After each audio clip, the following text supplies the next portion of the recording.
Welcome to A Bloke in Buenos Aires, presenting news and views in English from the capital of Argentina. Please feel free to like, subscribe and leave a comment. President Milei is moving ahead quickly with his libertarian agenda, but will pragmatism temper his ideological fervour? Through the last few years of growing inflation, one lifeline thrown to the people by the previous government was a system of price controls known as precios justos. This kept the supermarket prices of some essential goods artificially low. Milei called this an aberration. However, this has been effectively replaced by Milei's own system known as precios diferenciados. While the technical way this new system functions, by agreement rather than government enforcement, may be more in line with Milei's free market vision, the practicality for the consumer will feel pretty much the same. The basket of 20 items includes a range of basic foods such as eggs, milk, bread and vegetables, and some cleaning products like soaps, shampoo and detergent.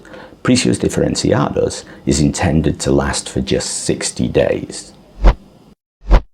The mega decree announced by President Milei just days after taking office targeted quite a few areas of unnecessary government spending. This included the firing of 7,000 so-called Ñoquis. These are people on the government payroll who do jobs with no real function. They're often the friends or family members of previous governments who've been given contracts in ministries and state-owned companies without any real responsibility. Real Ñoquis are a kind of pasta made from potato that traditionally is eaten at the end of the month when no one's got any money left. These kinds of workers are known as Ñoquis because you only see them at the end of the month when they come in to collect their pay.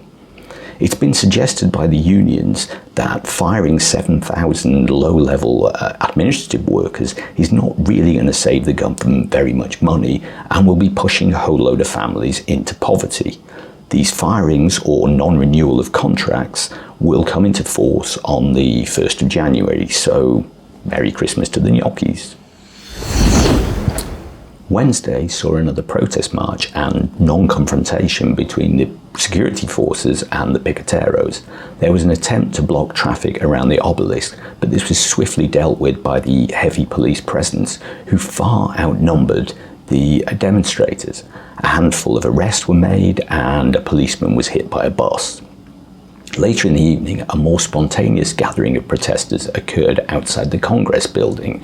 The police were temporarily caught off guard and the protesters managed to block the road until more heavily armoured police arrived. Then the crowd was firmly but peacefully moved on. President Milei seems very pleased with the success of his security minister, Patricia Bullrich, and is giving her more freedom and power to deal with protests. Existing laws and regulations surrounding protests are being more vigorously applied under the new policing protocol. There has been a big show of force by the heavy police presence, but a real test of their effectiveness has yet to take place.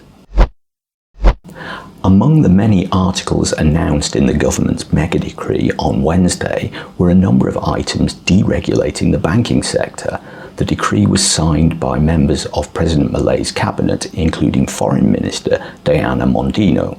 It seems that Mondino forgot to mention that she and her brother Guillermo Mondino are majority shareholders in the Roella Bank and that her husband is deputy director.